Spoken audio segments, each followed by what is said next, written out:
বেগম জিয়াকে গোপালগঞ্জের এক পুলিশ কনস্টেবল যখন ফিরোজা বাড়ির থেকে টেনে হিঁচড়ে বাহির করে, তখন উনাকে একটা ধাক্কাও দিয়েছিলেন। তখন বেগম জিয়া বলেছিলেন, গোপালগঞ্জের নামে বদলে দেব।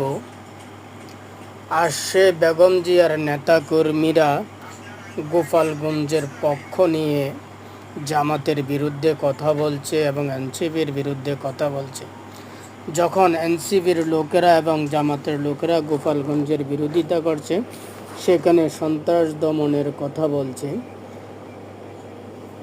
বর্তমানে বিএনপির যেসব নেতাকর্মীরা আছেন, বেগম জিয়ার হয়ে কাজ করছেন, তারা আজ সেই কথা ভুলে গিয়ে গোপালগঞ্জের সাপোর্ট গাচ্ছে এবং জামাতের বিরোধিতা করছেন এবং কি এনসিপির বিরোধিতা করছেন।